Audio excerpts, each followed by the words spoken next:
أعوذ بالله من الشيطان الرجيم. بسم الله الرحمن الرحيم. الحمد لله رب العالمين الرحمن الرحيم مالك يوم الدين إياك نعبد وإياك نستعين اهدنا الصراط المستقيم صراط الذين أنعمت عليهم غير المغضوب عليهم ولا الضالين.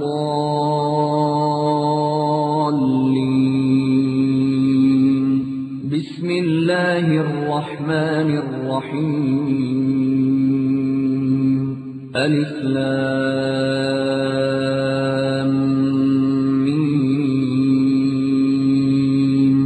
ذلك الكتاب لا ريب فيه هدى للمتقين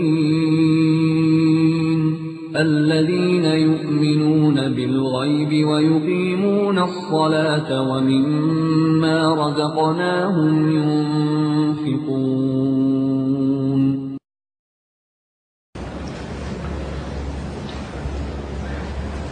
الحمد لله نحمده ونستعينه ونستغفره ونؤمن به ونتوكل عليه ونعوذ بالله من شرور أنفسنا ومن سيئات أعمالنا من يهده الله فلا مضل له ومن يضلله فلا هادي له وأشهد أن لا إله إلا الله وأشهد أن محمدا عبده ورسوله.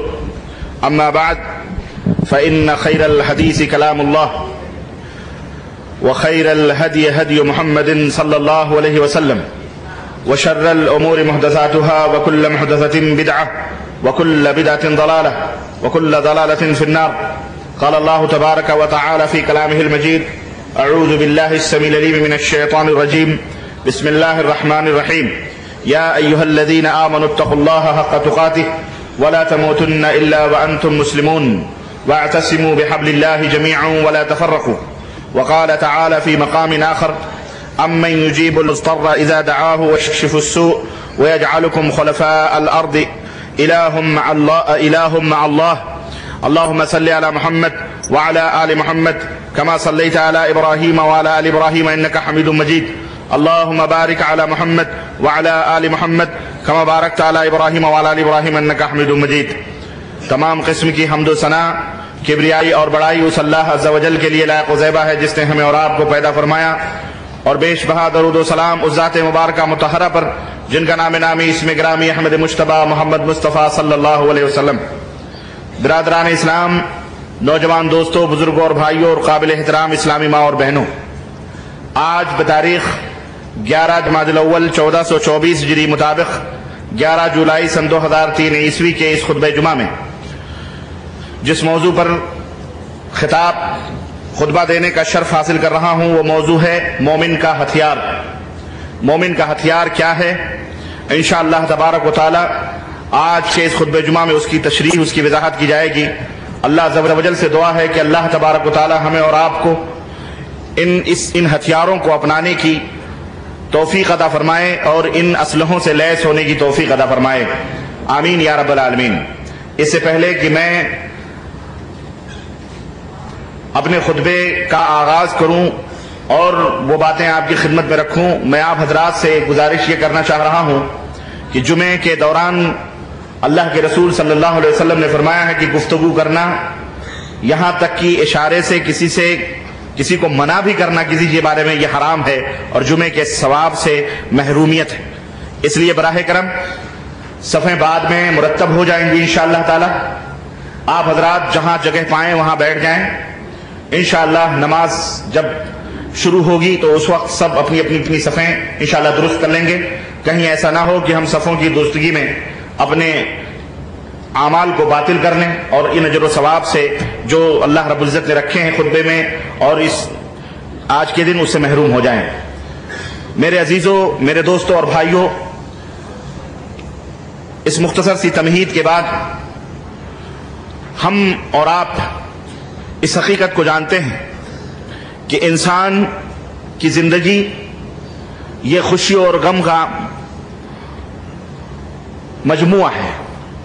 ہر انسان اپنی زندگی میں کبھی نہ کبھی ایسے حالات سے ضرور دوچار ہوتا ہے، اور ایسے مواقع اس کی زندگی میں آتے ہیں کہ جہاں اس کے سارے دنیاوی وسائل اور اس کے سارے دنیاوی ذرائع اور اس کے سارے سہارے ٹوٹ جاتے ہیں، بکھر جاتے ہیں، اس کے اپنے ہاتھ دے دیتے ہیں، اس کے دوست احباب اس سے روٹھ جاتے ہیں، سماج اور سوسائٹی اسے چھوڑ دیتی ہے، امیدیں ختم ہو جاتی ہیں، اور ظاہری اسباب اور ظاہری وسائل ناکام ہو جاتے ہیں۔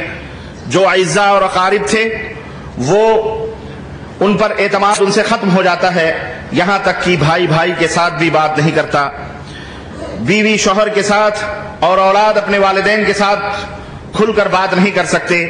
گویا سب کچھ ہوتے ہوئے بھی انسان اپنے آپ کو تن تنہا محسوس کرتا ہے، انسان اپنے آپ کو سب کچھ ہوتے ہوئے بے بس اور مجبور اور بے کسی کا عالم محسوس کرتا ہے۔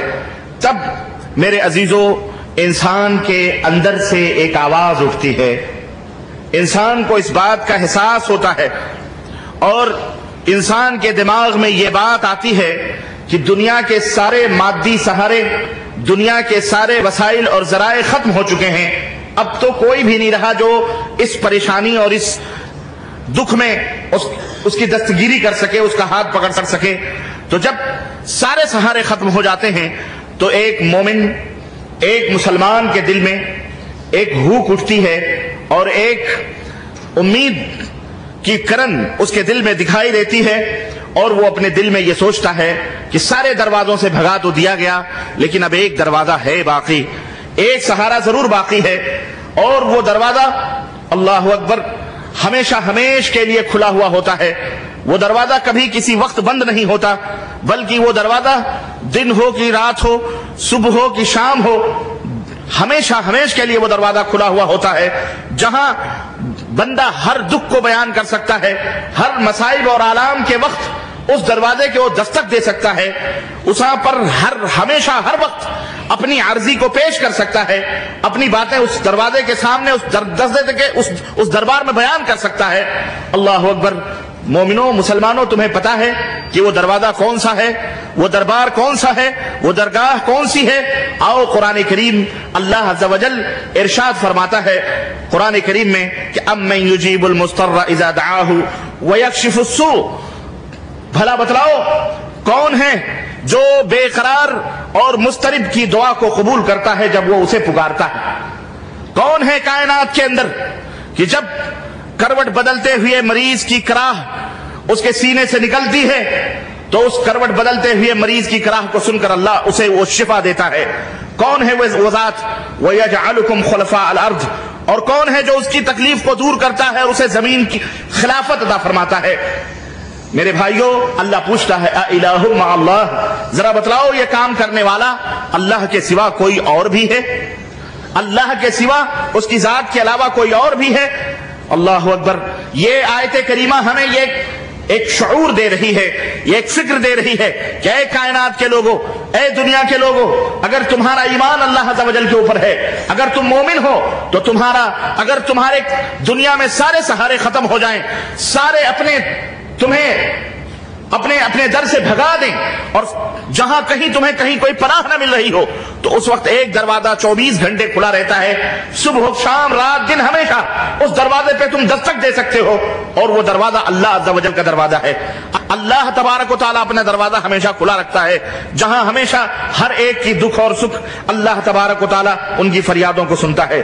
ایک شخص نبی کریم صلی اللہ علیہ وسلم کی خدمت میں حاضر ہوا اور عرض کیا کہ یا رسول اللہ صلی اللہ علیہ وسلم، آپ ہمیں کس چیز کی دعوت دے رہے ہیں، کس چیز کی طرف بلا رہے ہیں؟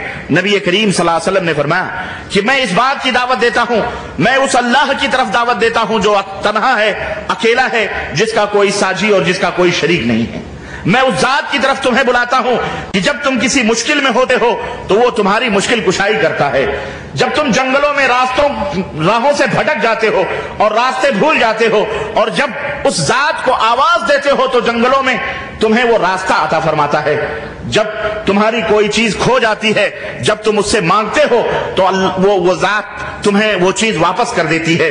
جب قحط سالی ہوتی ہے اور خشک سالیوں سے جب تم دوچار ہوتے ہو، اور جب اس خشک سالی میں تم اس سے مانگتے ہو، دعائیں کرتے ہو، تو موسلادھار بارشیں برساتا ہے۔ یہ حدیث پاک مسند احمد کے اندر امام احمد نے درج فرمائی ہیں۔ میرے عزیزوں، میرے دوستوں اور بھائیوں، مومن کا سب سے بڑا ہتھیار، مومن کا سب سے بڑا اسلحہ، مومن کا سب سے بڑا ہتھیار کیا ہے؟ وہ دعا ہے۔ اللہ عز و جل کے دربار میں رونا ہے، گڑگڑانا ہے، اپنے مصیبت، اپنے دکھ، اپنی پریشانیوں کو بیان کرنا ہے۔ مومن جب چاروں طرف سے مصائب اور پریشانیوں کے اندر گھرتا ہے تو اس وقت، اور سارے دروازے جب بند ہو جاتے ہیں، تو مومن جو اللہ رب العزت کے اوپر ایمان رکھتا ہے، اس کے لیے اللہ کا دروازہ، اس کے اوپر توکل کرتا ہے، اس کے اوپر بھروسہ کرتا ہے اور اعتماد کر کے اس دروازے پہ دستک دیتا ہے، تو اللہ تبارک تعالیٰ اس کی پکار کو سنتا ہے۔ تو اے دنیا کے مسلمانوں، آج دنیا کے اندر تم ہزاروں مصائب اور ہزاروں مصیبتوں سے دوچار ہو، ہزاروں مشکلات نے تمہیں اپنے چنگلوں میں گھیرا ہوا ہے، اور دنیا تمہارے وجود کو ختم کرنے کے در پہ ہے۔ گھبراؤ نہیں، پریشان نہ ہو، آؤ پیغمبر اسلام حضرت محمد الرسول اللہ صلی اللہ علیہ وسلم کی سیرت طیبہ کا مطالعہ کرو۔ انبیاء علیہ السلام کی سیرتوں کو دیکھو کہ انہوں نے جب کبھی بھی مصیبت پڑی، جب کبھی بھی دکھ آئے تو انہوں نے کیا کیا؟ ان کے ہاتھ خالی چاروں طرف سے مصائب اور پریشانیوں نے جب انہیں گھیرا تو اس وقت اللہ عز و جل کو انہوں نے آواز دی۔ اور قرآن کریم میں اللہ تبارک و تعالیٰ نے ان انبیاء علیہ السلام کی سیرت کے اوپر روشنی ڈالی ہے، ان کی خبروں کو مثال کے طور پر بیان کیا ہے۔ کیوں؟ چاہے حضرت یونس علیہ السلام ہو، چاہے حضرت زکریا ہو، چاہے حضرت عیسیٰ علیہ السلام ہو یا حضرت موسیٰ علیہ السلام ہو، اور چاہے حضرت ایوب علیہ السلام ہو، چاہے حضرت یوسف علیہ السلام ہو، حضرت یعقوب علیہ السلام، حضرت ابراہیم ہو، جتنے بھی انبیاء علیہ السلام ان کے تذکروں کو قرآن کریم نے نوٹ کیا ہے، اور اللہ عز و جل نے ان واقعات کو تفصیل کے ساتھ بیان فرمایا ہے۔ کیوں؟ تاکہ اللہ کے بندوں، تاکہ میرے نبی کی امت جب قرآن کریم کا مطالعہ کرے اور انبیاء علیہ السلام کے ان واقعات کو قرآن کریم میں دیکھے اور پڑھے، اور جب کبھی مصیبتوں میں گھبرائے تو ان واقعات کو دیکھ کر نصیحت حاصل کرے، صبر کرے، کیونکہ صبر یہ بہت بڑی دولت ہے۔ ان اللہ مع الصابرین، صبر کرنے والوں کے ساتھ اللہ ہوتا ہے۔ اللہ کی نصرت اور حمایت صبر کرنے والوں کے ساتھ ہوتی ہے۔ ان پریشانیوں میں الجھ کر خودکشی نہ کرے، پریشانیوں میں، دکھوں میں، مصیبتوں میں پڑ کر اپنے آپ کو ہلاک و برباد نہ کرے، بلکہ انبیاء علیہ السلام اس کے لیے اسوہ ہیں، نمونہ ہیں۔ اللہ تبارک تعالیٰ نے اور اسی نمونے کو یہ ہمارے نبی کی امت اپنائے، اور جب بھی مصیبت آئے تو اس اللہ کو آواز دے۔ حضرت یونس علیہ السلام کو اللہ تبارک تعالیٰ نے قرآن کریم میں خصوصیت کے ساتھ ان کے واقعے کو درج کیا ہے کہ جب یونس علیہ السلام اپنی قوم سے ناراض ہو کر کے نکلے، کشتی میں سوار ہوئے اور بوجھ کی زیادتی کی وجہ سے قرآن دازی ہوئی، چٹی ڈالی گئی تو حضرت یونس علیہ السلام کا نام نکلا۔ یہ آزمائش حضرت یونس علیہ السلام کے حصے میں آئی، چنانچہ انہیں سمندر میں چھلانگ لگانی پڑی، اور جب انہوں نے سمندر میں چھلانگ لگائی، اللہ اکبر، اللہ تبارک و تعالیٰ نے اپنی ایک عظیم الشان مچھلی کو، مخلوق کو اللہ تبارک و تعالیٰ نے اس کشتی کے پیچھے لگائے رکھا تھا کہ ابھی تھوڑی دیر میں میرا بندہ آنے والا ہے۔ حضرت یونس علیہ السلام کو سمندر میں ڈالا گیا، اور یہاں پر ایک مچھلی نے اپنا منہ کھولا اور حضرت یونس علیہ السلام کو اپنے پیٹ کے اندر، جس طرح ایک ماں اپنی گود میں روتے اور بلبلاتے اور پریشان حال بچے کو اپنی گود میں لے لیتی ہے، مچھلی نے اپنی پیٹ میں حضرت یونس علیہ السلام کو لے لیا۔ اللہ اکبر، مچھلی نے نگل لیا حضرت یونس علیہ السلام کو، اور تقریباً روایات کے اندر آتا ہے کہ 50 دن تک حضرت یونس علیہ السلام کی وہ مچھلی کشتی بنی رہی، اور پانی میں لے کر کے وہ مچھلی انہیں گھومتی رہی۔ تب اس ظلمت و تاریکی سے حضرت یونس علیہ السلام نے کس کو پکارا؟ جب سارے سلسلے، سارے وسائل، سارے ذرائع اس سمندر کی گہرائی میں ظلمت، سمندر پانی الگ ایک تاریکی کا گھر، اس کے بعد مچھلی کا پیٹ، وہ تاریکی، یہ تاریکی میں جہاں اپنی بات سننے والا نہیں، نہ کسی سے گفتگو، نہ کسی سے بات چیت، اس ظلمت و تاریکی میں حضرت یونس علیہ السلام نے کس کو پکارا؟ اللہ عز و جل نے قرآن کریم میں اس حقیقت کو نوٹ کیا اور فرمایا فنادا فی الظلمات اللہ الہ الا انت سبحانک انی کنت من الظالمین فاستجبنا له ونجیناہ من الغم وکذالک ننجی المؤمنین. اللہ فرماتا ہے کہ تب یونس نے مچھلی کے پیٹ میں ہمیں پکارا، تاریکیوں سے پکارا، اور کیا کہا؟ لا الہ الا انت سبحانک. اللہ اکبر. اللہ عز و جل کی اس عظمت کو، اس شان کو بیان کیا اور اس شان کا ذکر کر کے اللہ کا واسطہ لیا جس شان سے اللہ خود خوش ہوتا ہے، اور وہ شان توحید کی شان ہے کہ لا الہ الا انت، اے اللہ تیرے علاوہ کوئی معبود حقیقی نہیں ہے، کوئی مشکل کشا نہیں، کوئی سہارا دینے والا نہیں، کوئی پریشانیوں کو، غموں کو دور کرنے والا نہیں. لا الہ الا انت، سوائے تیرے اللہ کوئی بھی نہیں ہے. اللہ اکبر. انی کنت من الظالمین، اے اللہ میں ظالم ہوں، میں پریشان ہوں، اے اللہ میری مدد فرما. اللہ فرماتا ہے اس وقت ہم نے ان کی دعا کو قبول کیا اور انہیں غم سے نجات بخشی، اور مومنوں کو ہم اسی طرح نجات دیتے ہیں. اللہ اکبر. تو جو یہ واقعہ بیان کر کے اللہ رب العزت یہ فکر دے رہا ہے کہ تم بھی اگر مومن ہو اور سچے پکے مومن ہو، رب کی قسم ہے تم کتنی بھی پریشانیوں میں ہو، تمہارا ہتھیار یہ دعا ہے. اللہ عز و جل کے دربار میں تم اپنے ہاتھوں کو اٹھا کر، رو کر، گڑ گڑا کر، خشوع اور خضوع سے مانگو گے، اللہ تمہیں عطا فرمائے گا انشاءاللہ تبارک و تعالی. اس لیے پریشان نہ ہو. حضرت یوسف علیہ السلام کا بھی تذکرہ اللہ تبارک و تعالی نے قرآن میں فرمایا. وہ یوسف اللہ اکبر جن کے حسن و جمال کا کیا کہنا، اور پریشان ہوئے، اور زلیخا عزیز مصر کی بیوی نے اللہ اکبر بدکاری کی نیت سے اپنے محل میں ان کو بلایا، دروازے بند کر دیے، دروازے بند کر کے اپنے بسترے عروسی میں، اپنے حجرے عروسی میں لے کے گئی وہ، اور اس نے اس حضرت یوسف علیہ السلام کو اس وقت جبکہ اللہ کے سوا کوئی انہیں نہیں دیکھ رہا تھا، ان دونوں کو، اس وقت اس نے ان کو بدکاری کی طرف مائل کرنا چاہا. اس وقت کون تھا حضرت یوسف علیہ السلام؟ پردیس اور غربت کا زمانہ، ماں نہیں، باپ نہیں، اور کوئی دنیا کا آدمی نہیں جس کو کی مدد کے لیے پکاریں. حضرت یوسف علیہ السلام نے ایسی مشکل گھڑی میں جبکہ بچنا مشکل ہے، یا تو بدکاری کریں اور یا تو انکار کر کے جیل کی سلاخوں کے پیچھے جائیں. حضرت یوسف علیہ السلام نے اس وقت التجا کی اور کیا کہا؟ قال رب السجن احب الی مما يدعوننی الیہ والا تصرف عنی کیدہن اصب الیہن واکن من الجاہلین.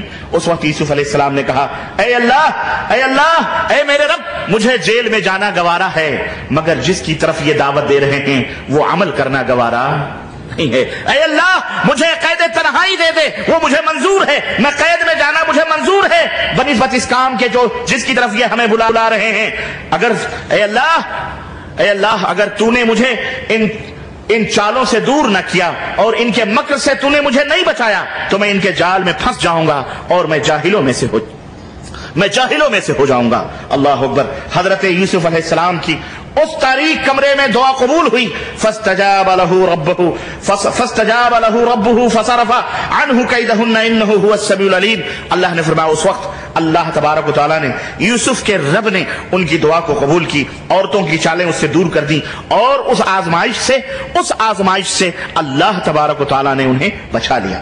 آپ دیکھیں یہ عجیب و غریب ماحول ہے، یہ عجیب و غریب معاملہ ہے. حضرت یونس علیہ السلام کے معاملے کو دیکھیں، سارے سہارے مادی دنیاوی سارے سہارے کٹ چکے ہیں، کوئی بھی دیکھنے والا حضرت یوسف علیہ السلام کے بھی سارے نہ طاقت ہے، نہ قوت ہے، نہ کوئی مددگار ہے، نہ کچھ بھی نہیں. سارے ظاہری سہارے کچھ نظر آ رہے ہیں، کہیں نظر نہیں آ رہے ہیں. لیکن اللہ تبارک و تعالی، اللہ رب العزت کو جب وہ یاد کرتے ہیں تو اللہ تبارک و تعالی ان کی پکار کو سن کر اللہ اکبر اور ان کی مصیبتوں کو دور کرتا ہے. مومنوں، مسلمانوں، یہ درس ہمیں دیا جا رہا ہے کہ اے لوگوں، جب سارے سہارے تمہیں ختم ہو جائیں، تمہاری گردن پر تلوار رکھی جائے، تمہاری گردن پر تلوار رکھ دی جائے اور تم سے کہا جائے کہ تم اب بتاؤ تمہیں کون بچائے گا، اس وقت تمہاری زبان سے، تمہارے دل سے اللہ عز و جل کے لیے دعائیں، اللہ عز و جل سے دعائیں نکل رہی ہوں، اس پھانسی کے پھندے سے بھی اللہ تمہیں نجات دے سکتا ہے. تم کیا سمجھتے ہو؟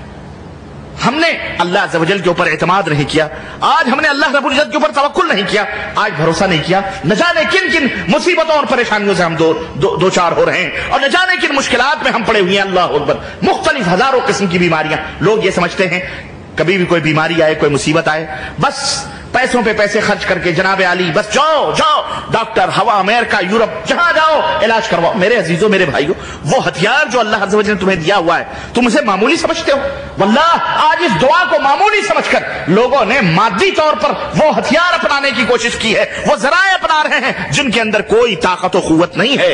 دعا بہت بڑا ہتھیار ہے مومن کا، مومن کے لیے بہت بڑا اسلحہ ہے دعا۔ دعا کو تم نے حقیر سمجھا ہوا ہے، دعا کو تم نے حقیر سمجھا ہوا، اور کسی ظالم شاعر نے یہاں تک کہہ دیا کہ دنیا تو گئی، چاند ستاروں سے بھی آگے، ہم بیٹھے مسلح پہ دعا مانگ رہے ہیں۔ ایسے بھی ظالم شاعر ہیں بیوقوف۔ دعا کو آج ہم بھی مسلمان بحیثیت مسلمان ہم نے دعاؤں کو حقیر سمجھا ہوا۔ اللہ عز و جل سے دعا نہیں کرتے، اللہ عز و جل کو پکارتے نہیں، اللہ عز و جل سے مانگتے نہیں۔ ہم نے 10 دفعہ اور مانگتے بھی کیسے ہیں؟ اگر آپ اندازہ لگائیں مسجدوں میں ہمارے اپنے مسلمان بھائیوں کو دیکھیں تو مانگتے بھی کیسے ہیں؟ ہاتھ تو اٹھے رہتے ہیں یہاں سامنے، لیکن نگاہیں چھتوں کو گھور رہی ہوتی ہیں اور ادھر ادھر آزو بازو لوگوں کو دیکھ رہے ہوتے ہیں۔ ایسے دعا قبول ہوتی؟ ایسے تو اگر ہم آپ سے 10 روپے بھی مانگے تو آپ ہم کو نہ دیں کہ منہ ادھر پھیر کر کے اور ہم کہیں بھائی عبد الرحمان صاحب ہم کو 10 روپے دے دو، آپ ہمیں 10 روپے بھی دینے کے لیے تیار نہیں ہوں گے کہ بھائی اگر تجھے مانگنا ہے تو ذرا پیار سے مانگ، محبت سے مانگ، اور اس طرح سے مانگ، آنکھوں میں آنکھیں ملا کر، مسکین بن کر کے، فقیر بن کر کے، ذلیل بن کر کے اس طرح سے مانگو تو تمہیں ملے گا۔ تو اللہ تبارک و تعالیٰ کے دربار سے سب کچھ ملنے والا۔ اللہ کے رسول صلی اللہ علیہ وسلم نے فرمایا اذا استعنت فاستعن باللہ، جب تم مدد طلب کرو تو اللہ سے مدد طلب کرو۔ یہاں تک نبی کریم صلی اللہ علیہ وسلم نے فرمایا کہ جب تمہیں گھوڑے کی نال کی بھی ضرورت پڑے تو اللہ سے مانگو۔ کس سے مانگو؟ گھوڑے کے نال کی، جوتے کے تسمے بھی مانگنے ہوں تو اللہ عز و جل سے طلب کرو۔ وَرِزْقُكُمْ فِي السَّمَاءِ، تمہاری روزیاں آسمانوں میں۔ تم نے اللہ کی قدر کیا کی؟ اللہ عز و جل کو تم نے سائیڈ میں رکھ دیا اور اپنے مادے، اپنے دولت، اپنے اسلحے، اپنے نہ جانے کن کی چیزوں پر تم نے بھروسہ کیا۔ ہم نے کہا دنیا فتح کر لیں گے۔ ایسے دنیا نہیں فتح ہوتی ہے۔ اور ایک بات ابھی میں بتاؤں گا، یہ بھی نہ سمجھنا کہ مادی وسائل کی ضرورت نہیں ہے اور بس صرف دعائیں ہی مانگتے رہو، وہ بھی اسلام کے اندر مکمل طور پر اس کے نظام اور اس کے اصول اور ضابطے، لیکن دعا یہ سب سے اہم چیز ہے، بہت بڑا ہتھیار ہے۔ تمہارے تیر، تلوار اور تفنگ اور تمہارے بندوق اور تمہارے ٹینک اور تمہارے ٹینک، جتنے بھی چیزیں، تمہاری دولت، تمہارے مال، تمہارا سب سے بڑا ہتھیار یہی دعا ہے۔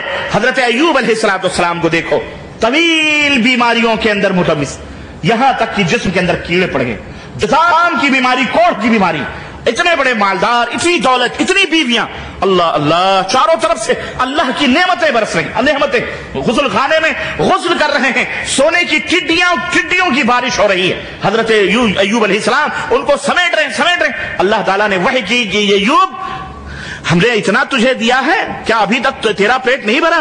حضرت ایوب نے کیا کہا، اللہ پیٹ بھرا ہوا ہے لیکن مالک دے رہا ہے، اس کی ناشکری کیسے کریں؟ اس دولت کو، اس نعمت کو کیوں نہ سمیٹیں؟ اے اللہ تو دے رہا ہے تو ہم لے رہے ہیں، ہم تو تیرے شکر گزار ہیں۔ وہی ایوب علیہ السلام ایسی مصیبت میں مبتلا ہوئے اور ایسی آزمائش میں مبتلا ہوئے کہ اللہ اکبر، منہ میں کھانا ڈالنے والا سوائے ایک بیوی کے اور کوئی نہیں، اور وہ بیوی بھی چوٹیاں کٹوا کر دوسروں کے کام کاج کر کے حضرت ایوب علیہ السلام کو لا کے کھلاتی۔ اس طرح پریشان گھر والوں نے، قبیلے والوں نے، سب لوگوں نے، بنی اسرائیل نے اٹھا کر کے کہیں جو ہے وہاں جہاں گندگیاں پھینکے جاتے ہیں وہاں جا کر کے ان کو ڈال دیا، پھینک دیا، یہ آدمی برباد ہو گیا۔ وہی ایوب علیہ السلام اس پریشانی میں، جب کوئی معالج نہیں، کوئی ڈاکٹر نہیں، کوئی علاج نہیں، کیا کر سکتے؟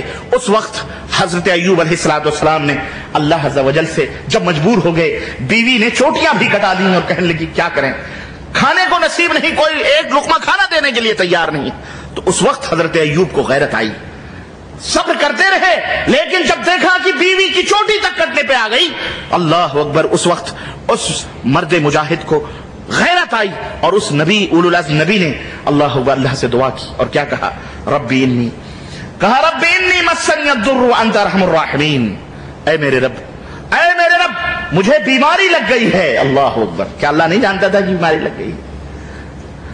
اے اللہ مجھے بیماری لگ گئی ہے اور تو ارحم الراحمین ہے، بس تو ارحم الراحمین ہے، اے اللہ مجھے بیماری لگ گئی ہے۔ اللہ تعالیٰ نے حضرت ایوب علیہ السلام کی دعا کو قبول فرمایا اور کہا ایوب جہاں تم بیٹھے ہو وہاں پہ اپنے پیروں سے ٹھوکر مارو، پانی نکلے گا، اسے پیو، اسے غسل کر لو۔ ایوب علیہ السلام نے پیر سے ٹھوکر ماری، پانی نکلا، چشمہ نکلا، اس کو پیا، نہایا، تر و تازہ ہو گئے، حسین خوبصورت نوجوان، ساری بیماریاں دور ہو گئیں، اچھے کپڑے پہن کے بیٹھے۔ اور ان کی زوجہ محترمہ جو باہر گئی ہوئی تھیں، جب آئیں واپس کھانے پانی لے کر کے، یہ بیٹھے ہوئے تھے وہاں پہ، کہنے لگیں کہ یہاں میرا شوہر بیٹھا ہوا تھا، وہ کدھر گیا؟ اللہ اکبر۔ انہوں نے کہا میں ہوں۔ کہا مجھ دکھیاری پر مجھے غریب کے ساتھ مذاق کیوں کرتے ہو؟ میں مسکین، میرا شوہر مسکین، مرض میں مبتلا، ہم دکھوں سے چور، اور تم اس میں ہم سے مذاق کرتے ہو، ہم سے مذاق کرتے ہو؟ یہاں میرا شوہر تھا، وہ کدھر گیا؟ حضرت ایوب نے کہا میں ہی ہوں تیرا شوہر، اور اس کے بعد میں سمجھایا، یقین دلایا، تب ان کو سمجھ آئی۔ الحمدللہ۔ اس طرح سے میرے عزیزو، اللہ تبارک تعالیٰ نے نبیوں کے اور انبیاء علیہ السلام اور جو حق کے راہوں میں جو لوگ چلنے والے ہیں، ان کے پورے معاملے کو اللہ تبارک تعالیٰ نے قرآن کریم کے اندر ان کے واقعات کو درج فرمایا۔ حضرت لوط علیہ السلام،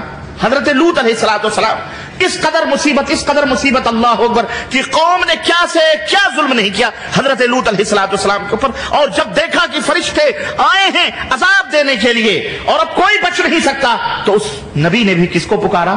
اللہ عز و جل کو، اور کیا کہا کہ رب نجنی واہلی مما یعملون، اے اللہ، اے میرے رب، مجھے اور میرے اہل عیال کو اس عذاب سے بچا لے۔ اللہ نے انہیں بچایا۔ آخری نبی اور حضرت موسیٰ علیہ السلام کو دیکھیں، حضرت عیسیٰ علیہ السلام، حضرت موسیٰ علیہ السلام، یہ تو نبی اور نبیوں کے جو صحابہ تھے، حضرت موسیٰ علیہ السلام، آپ ان جادوگروں کو دیکھیں جن جادوگروں نے حضرت موسیٰ علیہ السلام سے مقابلہ کیا تھا۔ آپ کیا کہہ سکتے ہیں جی اللہ کے نبی ہیں، لیکن اللہ کے نبی کے جو متبعین تھے، ان کے جو پیروکار تھے، ان کا بھی حال یہ دیکھیں کہ جادوگر جو فرعون سے کہہ کر کے یہ کہہ رہے تھے کہ اگر ہم موسیٰ علیہ السلام کو زیر کر دیں اور ان کے جادو کو فیل کر دیں تو یہ بتاؤ ہمیں کیا ملے گا؟ تو فرعون نے کہا ہم تمہیں کرسیاں عطا کریں گے، وزارت عطا کریں گے، مجلس مشاورت کے اندر تمہیں ممبر بنائیں گے، تمہیں بہت زیادہ دولت عطا کریں گے۔ انہوں نے جب دیکھا اور اپنے جادو چھوڑے، حضرت موسیٰ علیہ السلام نے کا معجزہ دیکھا، سمجھ گئے کہ یہ جادو تو نہیں، یہ تو معجزہ، اور سارے کے سارے مسلمان ہو گئے۔ فرعون نے دھمکی دی تمہارے ہاتھوں کو کٹائیں گے، تمہارے گردن کو کاٹ دیں گے، ہم تمہیں سولی کے اوپر چڑھائیں گے، تمہارے بال بچوں کو ختم کر دیں گے۔ اس وقت ان جادوگروں کے اوپر جب حقیقت کھلی اور اللہ عز و جل کی حقیقت سے وہ متعارف ہوئے اور اللہ رب العزت کی معرفت ان کے دلوں میں آئی، تو انہوں نے کیا کہا؟ اللہ عز و جل جب یہ دھمکی سنی تو کہا ربنا افرغ علینا صبرا وتوفنا مسلمین، اے ہمارے رب ہم پر صبر کا فیضان عطا فرما، یہ ظالم ہماری گردن کاٹنے کے لیے تیار ہیں، اے اللہ ہمیں صبر عطا فرما اور ہمیں دنیا سے اس حال میں اٹھا کہ ہم مسلمان ہوں، ہمیں اسلام کی حالت میں اٹھا۔ اس کے بعد اللہ تعالیٰ نے اہل ایمان کے دل اس قدر مضبوط کر دیے، ان کے دلوں میں اتنی صلابت اور اتنی پختگی اللہ تبارک تعالیٰ نے انہیں عطا فرمائی کہ جب دوبارہ بادشاہ نے کہا کہ ہم تمہیں ختم کر دیں گے تو بادشاہ سے انہوں نے کیا کہا؟ ان جادوگروں نے جو تھوڑی دیر پہلے اس سے سیٹیں، اس سے کرسیاں، وزارت کی مال و دولت کے خواہش مند تھے، انہوں نے اسی بادشاہ کے سامنے، فرعون جو اپنے آپ کو الہ کہتا تھا، معبود کہتا تھا، اس کے سامنے علی الاعلان کیا کہا فاقض ما انت قاض انما تقضی هذه الحیات الدنیا، ہاں جاؤ فرعون، تجھے جو کچھ بھی کرنا ہے ہمارے ساتھ کر گزر، تو کیا کرے گا؟ زیادہ سے زیادہ اس دنیا سے ہمارے وجود کو ختم کر دے گا، بس، اور کیا کرے گا؟ ہم تو اپنے رب کی طرف پلٹ کر کے جائیں گے، اگر تو ہمیں ختم۔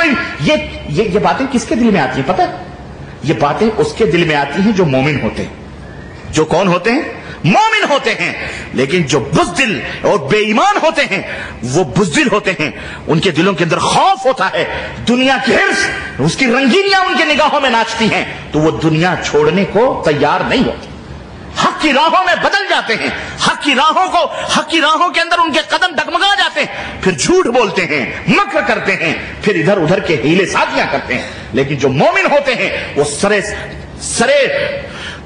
صلیب بھی، پھانسی کے پھندے کو بھی چوم کر حق بات بیان کرتے ہیں اور ڈنڈے کی چوٹ پر بیان کرتے ہیں، وہ کسی ملامت کرنے والوں کی ملامت یا کسی گردن کاٹنے والوں کی تلواروں سے وہ خوف زدہ نہیں ہوتے۔ تو میرے عزیزو، یہ انبیاء علیہ السلام کے متبعین کا یہ حال تھا، اور اسی طرح آخری نبی حضرت محمد الرسول اللہ صلی اللہ علیہ وسلم کو دیکھو، یہ نبیوں کا سلسلہ دعاؤں کا کہ یہ سارے کے سارے رجوع ہو رہے ہیں کس کی طرف؟ اللہ رب العزت کی طرف نبی کریم صلی اللہ علیہ وسلم کے ساتھ جو سلوک کیا گیا اور اللہ کے رسول صلی اللہ علیہ وسلم کے اوپر جو ظلم کے پہاڑ توڑے گئے، اس کا تذکرہ آپ کو سیرت کی کتابوں میں ملے گا۔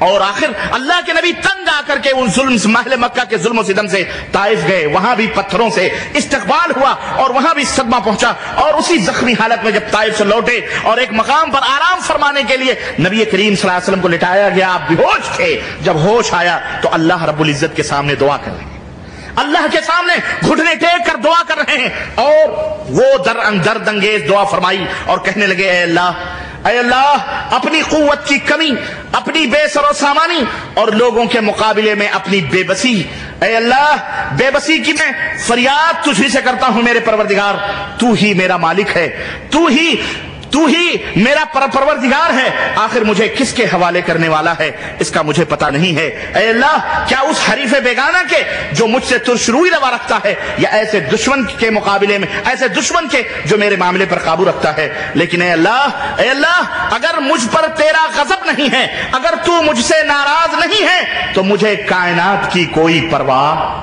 نہیں ہے۔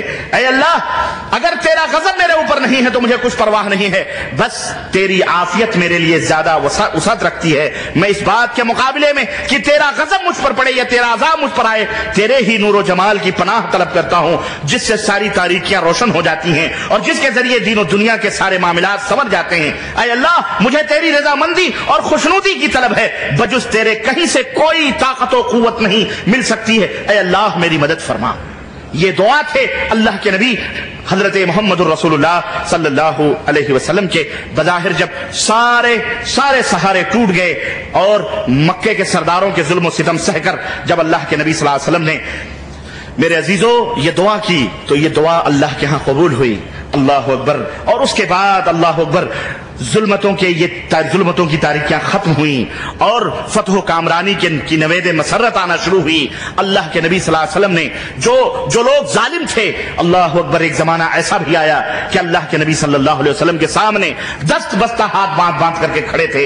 اللہ رب العزت نے اپنے نبی کو وہ مقام عطا فرمایا اور اپنے عرش پر آسمان پر بلا کر اللہ کے نبی کے اطمینان اور تسلی کے سامان اللہ تبارک تعالیٰ نے مہیا فرمائے، اور اس طرح سے اللہ کے نبی کی یہ دعوت حق پورے مکے کے اندر، مدینے کے اندر، اور اس طرح کفر کا خاتمہ ہوا اور اس طرح سے الحمدللہ اسلام کا بول بالا ہوا۔ حقیقت یہ ہے میرے عزیزو کہ زندگی میں آنے والے یہ مصائب اور یہ آلام اور یہ رنج و غم اور مشکلات اور محن، خواہ انفرادی سطح کے ہوں یا اجتماعی، ان سے نجات حاصل کرنے کا سب سے مؤثر اور سب سے بہترین ذریعہ اور سب سے قابل اعتماد ہتھیار اگر کچھ ہے تو وہ کیا ہے؟ دعا ہے۔ اللہ تبارک و تعالیٰ کو آواز دینا ہے، اللہ رب العزت سے طلب کرنا ہے۔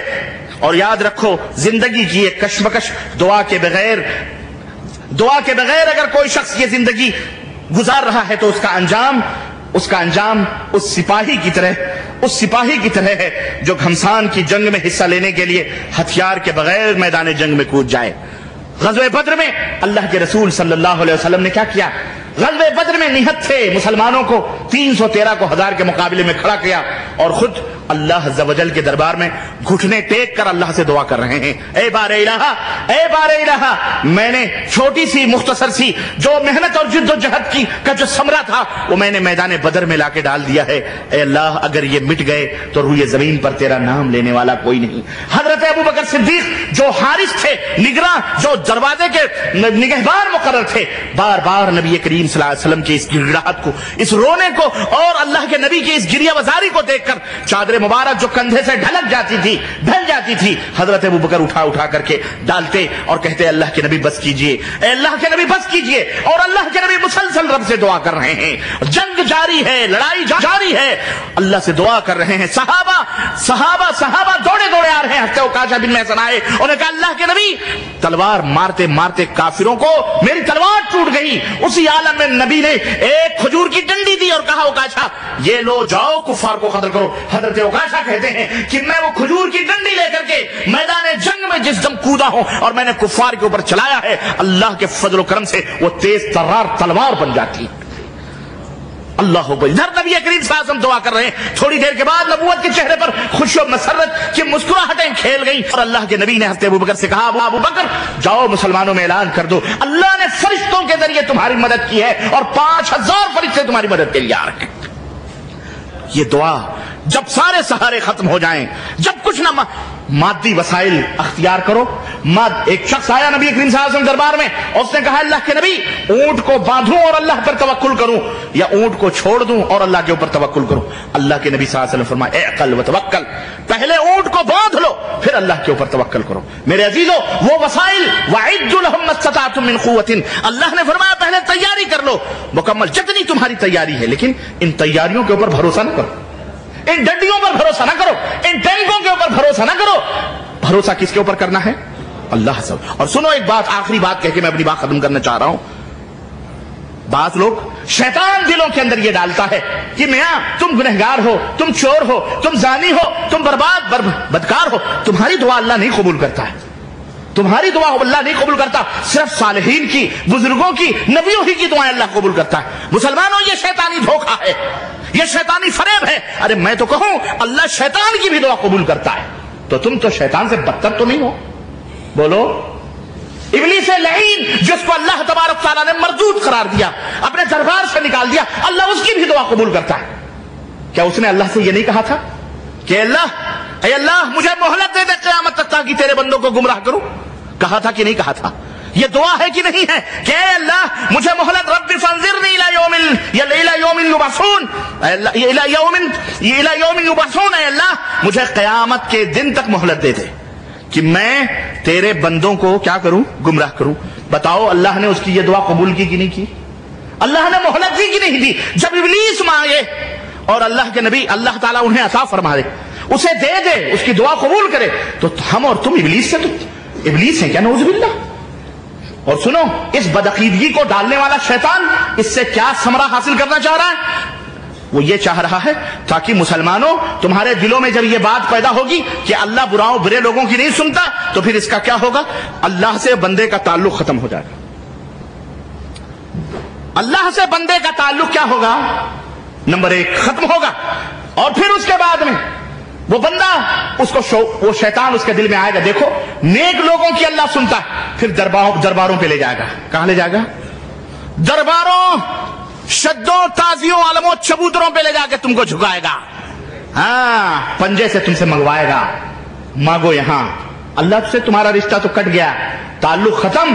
بزرگان دین ہی ہیں یا اولیاء اللہ ہیں, وہ گدھے کتے بلی کو بھی تمہیں چموائے گا, واللہ بتاؤ وہاں بھی سجدے کروائے گا. آدمی جب بے ایمان اور بے ضمیر ہو جائے تو پھر وہ عورت جو اپنے شوہر کے چوکھٹے کو پار کر جائے, اس عورت کا کوئی سہارا ہوتا ہے؟ پھر وہ نہ جانے کہاں کہاں منہ مارتی ہے. بالکل اس کی مثال اسی عورت زانی فاحشہ عورت کی طرح ہو جاتی ہے جو اپنے شوہر کے چوکھٹ کو پار کرتی ہے. جب بندہ اللہ کے در کو چھوڑتا ہے, نہ جانے کہاں کہاں جا کر کے منہ مارتا ہے, پھر وہ بے ایمان ہو جاتا ہے, پھر وہ بے غیرت اور بے حیا ہو جاتا ہے. مسلمانوں آج شیطان اکثر لوگوں کو اس مصیبت میں مبتلا کر کے کہ تم گنہگار ہو, سیاہکار ہو, تمہاری دعا اللہ قبول نہیں کرے گا. چلو بابا کے مزار, چلو دادا گنج ہجویری, چلو اجمیر شریف, چلو پاک پٹن, چلو گلبرگہ, چلو فلاں درگاہ, شدے, علم, چبوترے, نیاز, فاتحے, اس کو ضروری سمجھتے ہیں. نماز کو, اللہ کو پکارنے کو ضروری نہیں سمجھتے, نظر و نیاز کو ضروری سمجھتے ہیں. اور بالکل میرے بھائیو, حالانکہ اللہ رب العزت قرآن میں کیا فرماتا ہے؟ سنو, قال ربکم ادعونی استجب لکم. تمہارے اے مسلمانوں, اے دنیا کے لوگوں, تمہارے رب کا یہ وعدہ ہے اور تمہارا رب یہ کہتا ہے کہ مجھے پکارو, میں تمہاری پکار کو سنتا ہوں. ان الذین یستکبرون عن عبادتی سیدخلون جہنم داخرین. اور جو لوگ میری اس عبادت سے یعنی مجھے نہیں پکارتے, مجھے آواز نہیں دیتے, جو لوگ رخ موڑیں گے, چہرے پھیریں گے, اللہ فرماتا ہے ایسے متکبرین کو ہم جہنم میں داخل کریں گے ذلیل و رسوا کر کے. تو اے اللہ سے روگردانی کرنے والو, اے اللہ کو نہ پکارنے والو, اے اٹھتے بیٹھتے غیر اللہ کے نعرے لگانے والو, خواجہ اور غوث کو آواز دینے والو, غور سے سنو, اگر تم اللہ کو نہیں پکارو گے, غیروں کو پکارو گے, تمہارا ٹھکانہ جہنم ہے. میرے عزیزو, آئیے یہ آیت کریمہ ہمیں یہ درس دیتی ہے کہ کوئی گنہگار ہو, کوئی بدکار ہو، کوئی سیاہکار ہو، جب شیطان کی اللہ سن لیتا ہے تو ہم تو اللہ کے بندے ہیں، ہماری اللہ کیوں نہیں سنتا؟ اور سنو، ایک دوسرا عقیدہ یہ بھی غلط ہے کہ جو لوگ، یہ بھی شیطانی وسوسہ ہے، اور وہ یہ ہے کہ اللہ صرف صالحین کی سنتا ہے، نبیوں کی سنتا ہے، اللہ ان کی پکار کو زیادہ سنتا ہے۔ آؤ میں تمہیں بتاؤں، بڑے بڑے انبیاء، بڑے بڑے نبیوں کی دعائیں بھی اللہ عز و جل نے ٹھوکروں پہ رکھی ہیں، اللہ نے قبول۔ اللہ کے اوپر کوئی دھونس کسی کا جلنے والا، بولو، اللہ جس کی چاہتا ہے قبول کرتا ہے اور جس کی چاہتا ہے رد فرماتا ہے۔ اگر قبول کرنے پہ آئے میرے عزیزو، ایک ننھی منھی چونٹی کی بھی دعا قبول کر لے۔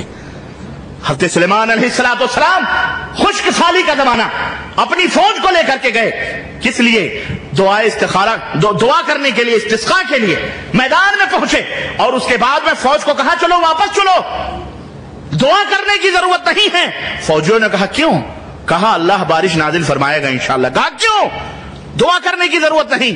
کہا میری نظر ایک ننھی منھی چونٹی پہ پڑی ہے، اپنے دونوں ٹانگوں کو اٹھا کر رب سے دعا کر رہی ہے، بارے الہا میں تیری مسکین مخلوق ادنا سی چونٹی ہوں، اگر تیرے بندوں کے گناہوں کی وجہ سے تو بارش نہیں نازل فرماتا تو ہم بے قصوروں نے کیا قصور کیا ہے؟ اے اللہ بارش نازل فرما دے، اے اللہ بارش نازل فرما دے۔ حضرت سلیمان علیہ السلام فوج لے کر کے ابھی پلٹے ہی ہیں کہ موسلا دھار بارش شروع ہو گئی اور اللہ نے برکھا نازل فرمائی، زمین تر و تازہ۔ اللہ سننے پہ آئے، اللہ سننے پہ آئے تو ایک ننھی منھی چونٹی کی دعاؤں کو بھی قبول کر لے، اور اللہ نہ سننے پہ آئے تو حضرت نوح اولو العزم نبی ہیں اور سب سے پہلے رسول ہیں، ان کے اپنے بیٹے کنعان کے بارے میں جب حضرت نوح علیہ السلام نے اپنے بیٹے کو ڈوبتے ہوئے سمندر کی لہروں کے درمیان دیکھا، کون سا باپ ہے، کون سا باپ ہے کہ جس کا دل نہ دہل جائے کہ اس کا بیٹا اس کی نگاہوں کے سامنے بھنور کے اندر چکر پہ چکر کھاتا ہو، لہروں کے حوالوں پہ گھوم رہا ہو اور اس کا کلیجہ نہ پھٹے۔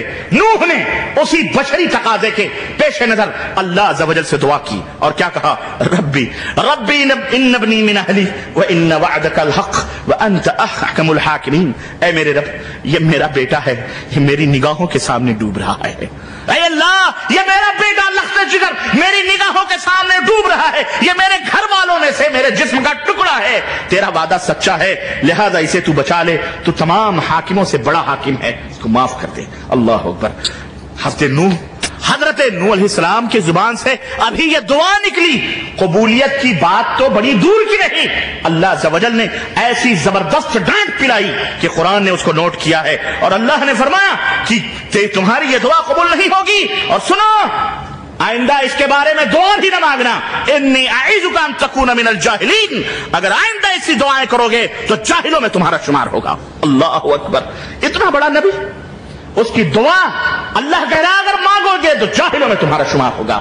ہم تمہیں نصیحت کیے دیتے ہیں آئندہ ایسے لوگوں کے لیے دعا، بولو اللہ جس کی چاہے سنے، سننے پہ آئے تو فقیروں مسکینوں غریبوں کی سنے، نہ سننے پہ آئے تو نبیوں کی بھی نہ سنے۔ میرے عزیزوں اور سنو، آخری بات کہہ کے میں اپنی بات ختم کروں، حضرت محمد الرسول اللہ صلی اللہ علیہ وسلم سید العرب والعجم ہیں، فرماتے ہیں کہ میں نے اپنی امت کے لیے 3 دعائیں کی، میری امت قحط سے، نمبر 1 میری امت قحط سے ہلاک نہ ہو، نمبر 2 میری امت غرق سے ہلاک نہ ہو، نمبر 3 میری امت میں خانہ جنگی نہ ہو۔ تو اللہ تعالیٰ نے فرمایا کہ اے نبی میں نے تیری 2 دعائیں پہلی قبول کر لی ہیں، لیکن آخری دعا میں نے رد کر دی ہے، میں اسے نہیں قبول کروں گا۔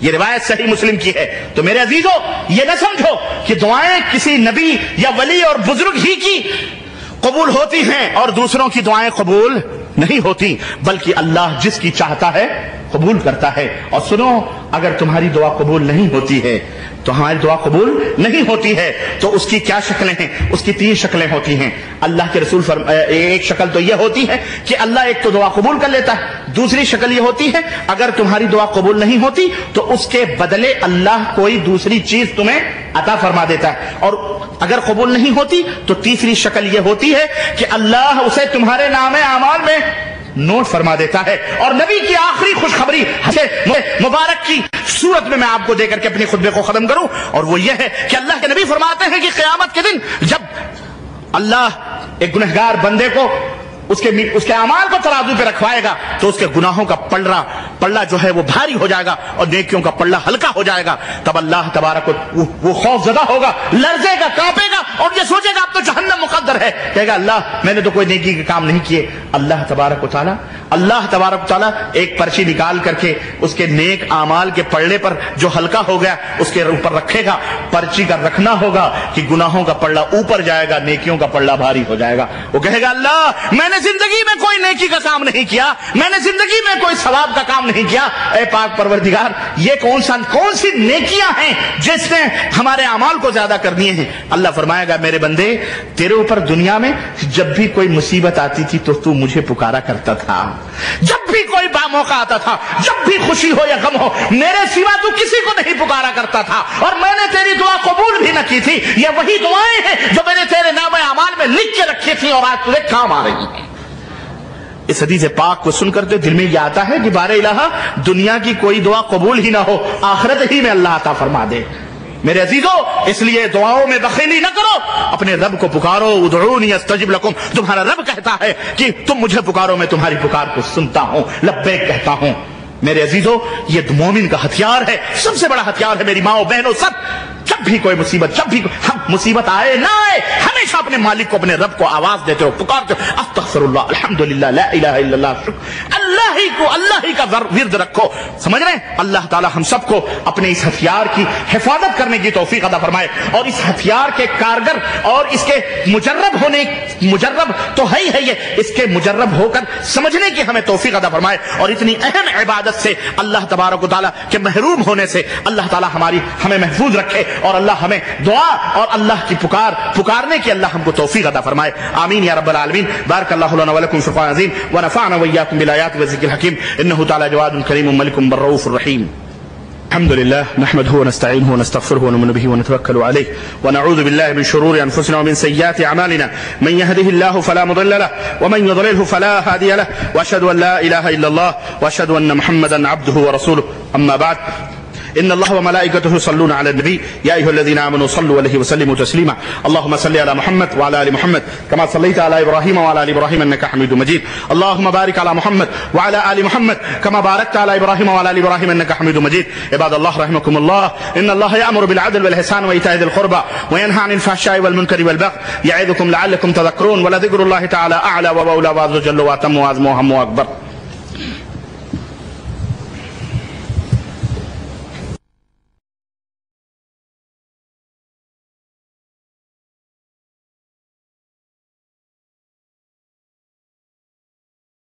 اللہ فرماتا ہے وَإِذْ فَرَقْنَا بِكُمُ الْبَحْرَ فَأَنْجَيْنَاكُمْ وَأَغْرَقْنَا آلَ فِرْعَوْنَ وَأَنْتُمْ تَنظُرُونَ. یاد کرو اس گھڑی کو جب تم موسیٰ کے ساتھ بھاگ رہے تھے اپنے نبی کے ساتھ اور دریا کو کراس کر رہے تھے اور دریا کے کنارے پہنچے تو ٹھانٹے مارتا ہوا دریا پریشان ہو گئے.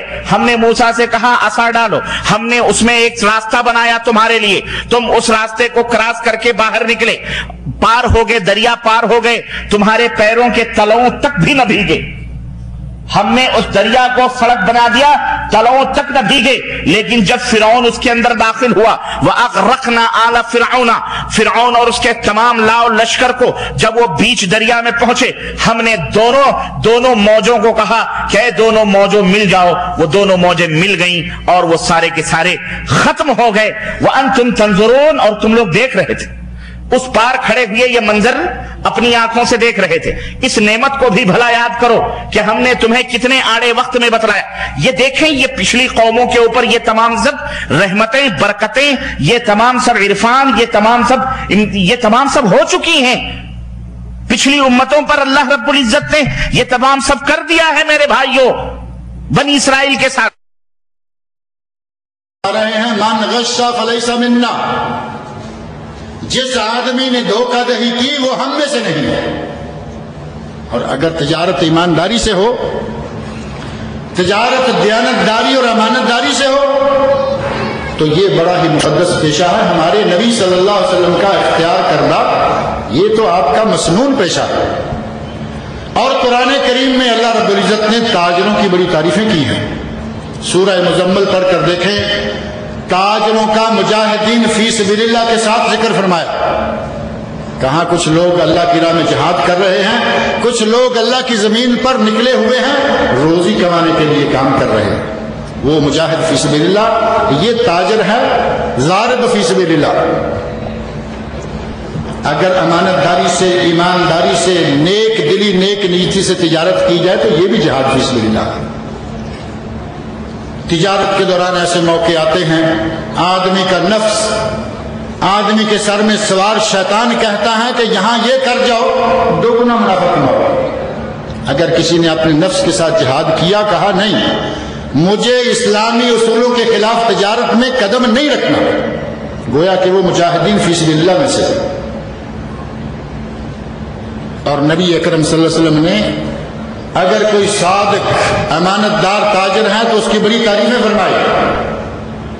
سنن ترمذی میں نبی صلی اللہ علیہ وسلم کی حدیث ہے، سند کے اعتبار سے اس پر کلام کیا گیا ہے، لیکن اس کی بعض دیگر اسناد کو شامل کر کے محدثین نے اسے حسن درجہ کی حدیث قرار دیا ہے.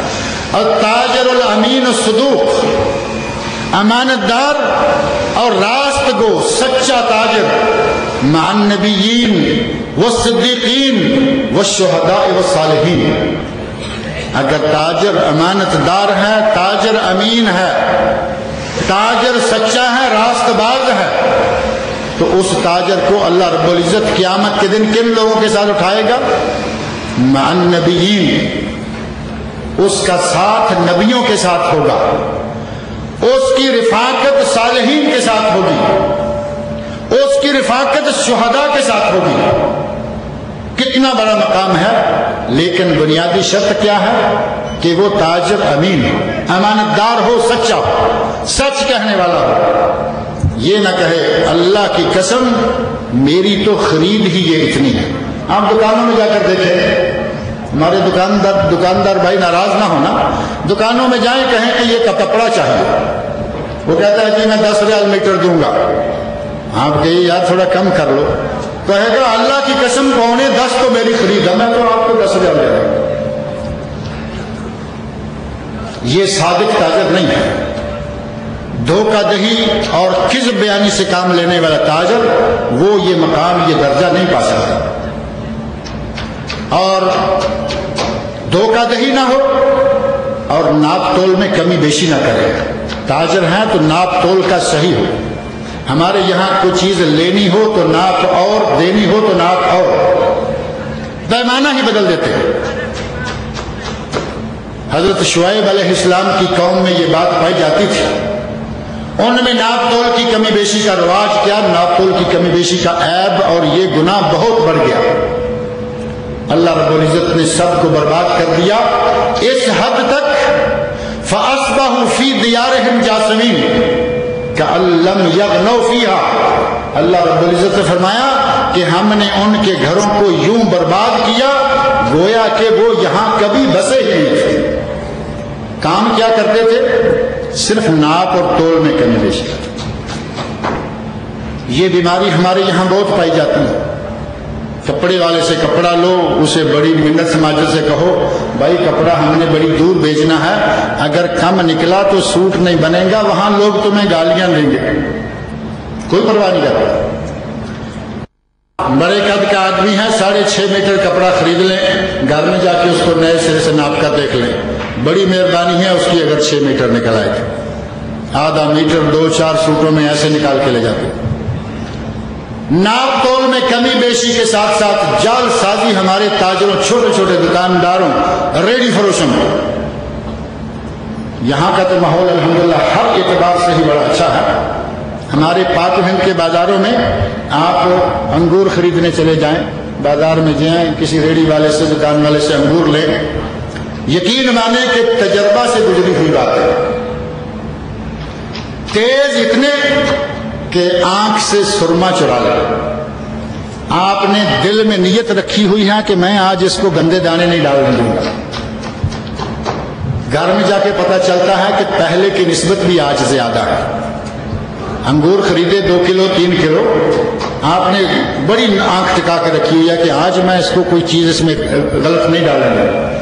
تو پتہ چلتا ہے کہ جب نیچے سے وہ اپنا لفافہ، کاغذ کا لفافہ نیچے سے اٹھاتا ہے، اس نے پہلے لفافے نیچے تیار رکھے ہوتے ہیں. جن میں باردانہ گرے ہوئے ٹوٹے ہوئے پھٹے ہوئے دانے ڈالے ہوئے، اوپر وہ لایا، اوپر گچھا ڈالا، 2-3 صاف ستھرے گچھے رکھ دیے، آپ بڑے خوش ہیں، گھر جا کے دیکھیں تماشا کے نیچے سے کیا نکل رہا ہے۔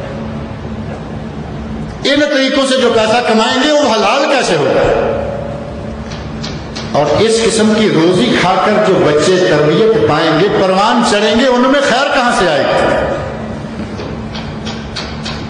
اسی قسم کے لوگ ساری عمر حرام کی کمائی کرتے ہوئے، ساری عمر ناپ تول میں کمی بیشی کرتے ہوئے، اور عجیب یہ ہے کہ اس قسم کے لوگ مسجدوں کے پاس ریڑھی لگی ہوئی ہے، انہیں پتا ہے کہ لوگ نماز پڑھتے ہیں، نکلتے ہوئے کچھ نہ کچھ خرید کے لے کے جائیں گے، مسجد کے ساتھ لڑی ہے، بیچ رہا ہے، 5 اذانیں اس کو وہاں مسجد کے دروازے پر سننے کو ملتی ہیں، لیکن اس کو مسجد کے اندر جانا کبھی نصیب نہیں ہوا۔